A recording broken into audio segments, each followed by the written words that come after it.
बिस्मिल्लाहिर्रहमानिर्रहीम। अस्सलाम वालेकुम दोस्तों, नई वीडियो में खुश आमदीद। दोस्तों, पाकिस्तान में ख्वाजा सराओं के बारे में मालूमात इंतहाई कम है। हमारे मुआशरे में तीसरी जिन्स के ये लोग इंतहाई पिसी हुई जिंदगी गुजारने पे मजबूर हैं। क्या इनको वो इज्जत मिल सकती है जो आम शहरी को मिलती है? एक सवाल ये है कि क्या ख्वाजा सरा पैदाशी तौर पर ख्वाजा सरा होते हैं? दोस्तों, वीडियो की तफसील में जाने से पहले आप देख रहे हैं हकीकत की दुनिया डॉक्टर अली के साथ। हमारे चैनल को सब्सक्राइब करके घंटी के निशान को दबाना मत भूलिएगा। इस वीडियो को लाइक और शेयर करने के साथ साथ कमेंट बॉक्स में पाक फौज जिंदाबाद, पाकिस्तान पाइंदाबाद और ISI के गुमनाम हीरोज को सलाम कमेंट करके सच्चे पाकिस्तानी होने का सबूत दीजिए। दोस्तों, आमतौर पर यह ख्याल जाहिर किया जाता है और जैसे एक पाकिस्तानी फिल्म में भी दिखाया गया है कि जब किसी घर में ख्वाजा सरा पैदा होता है तो ये लोग उसे लेने के लिए उसके घर में पहुंच जाते हैं या ये ऑफर करवाते हैं। उनकी तर्ज़े मुआशरत क्या है? दोस्तों, ये कुछ ऐसे सवालात हैं जिनके जवाबात लेने के लिए हमें तीसरी जिन्स के उन लोगों की जिंदगी पर एक नजर दौड़ानी होगी। बरे सगीर की कदीम तारीख में ख्वाजा सरा बहुत ही कमाल के तीरंदाज, शमशीर सन, घुड़सवार और जंगजू हुआ करते थे। उनकी ड्यूटी शाही हरम में लगाई जाती थी।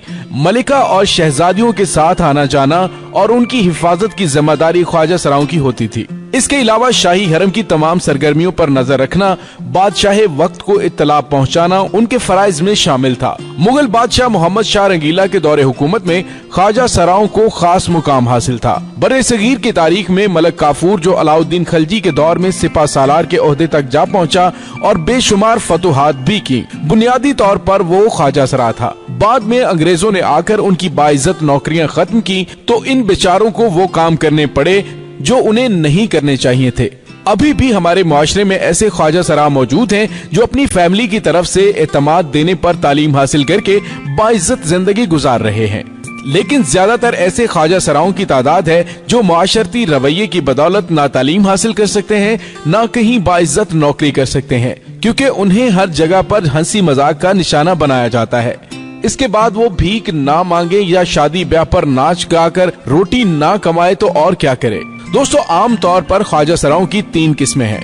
पहली किस्म फकीर, दूसरी किस्म रकास यानी नाचने वाले शामिल हैं। फकीरों का दावा है कि वो पैदाइशी तौर पर जिनसी सलाहियतों से महरूम है और वो अपने गिरोह समेत खुशी के मौकों पर नजराने वसूल करके आपस में बांट कर गुजारा करते हैं। ख्वाजा सराओं की दूसरी किस्म में अक्सर नशे के आदी होते हैं और रोजमर्रा के इखराजात के लिए मेलों, थिएटरों या फिर शादी ब्याह में रक्स करते हैं। तीसरी किस्म के ख्वाजा सरा हैं जो गुलकारों के साथ मिलकर तमाशबीनों से पैसे इकट्ठे करके गुलकारों को देते हैं और कभी कभी रक्स भी करते हैं। दोस्तों, सबसे दिलचस्प बात यह है कि ख्वाजा सराओं की एक मखसूस जुबान है जिसे वो फारसी कहते हैं। जब ये आपस में गुफ्तगू कर रहे होते हैं तो आम आदमी को समझ नहीं आती।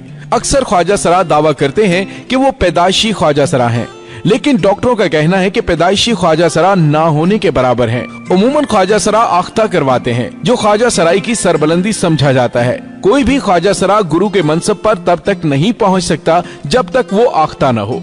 व्यूवर्स, यहाँ पे एक तज़किरा करना जरूरी समझता हूँ कि ख्वाजा सरा मजहबी रसूमात बाकायदगी से अदा करते हैं। वो उम्र की मखसूस हद तक पहुँचकर हज भी करने जाते हैं। ख्वाजा सराओं के मुतालिक फर्जी कहानियाँ ज़बाने ज़दे आम पर हैं। आम तौर पर कहा जाता है कि उनकी तदफीन नहीं होती और ये भी कहा जाता है कि उनकी नमाज जनाजा नहीं होती। लेकिन मैं यहाँ अर्ज करता चलूं कि ख्वाजा सराओं की नमाज जनाजा और तदफीन मरवजा तरीके से होती है और ये भी ख्याल है कि ख्वाजा सरा का आखिरी वक्त होता है तो उसके साथ ही उसके रिश्तेदारों को इत्तला दे देते हैं, जो उसकी लाश को ले जाकर खामोशी से दफन कर देते हैं। इंतहाई अफसोस के साथ इस हकीकत को मानना पड़ेगा कि ह्यूमन राइट्स कमीशन ने ख्वाजा सराओं के हुकूक के हवाले से कोई काम नहीं किया। जो औरतों, बच्चों, मर्दों और मुआशरे के तमाम बासियों के हुकूक की बात तो करते हैं, लेकिन इस तबके के लिए आवाज तक नहीं उठाते।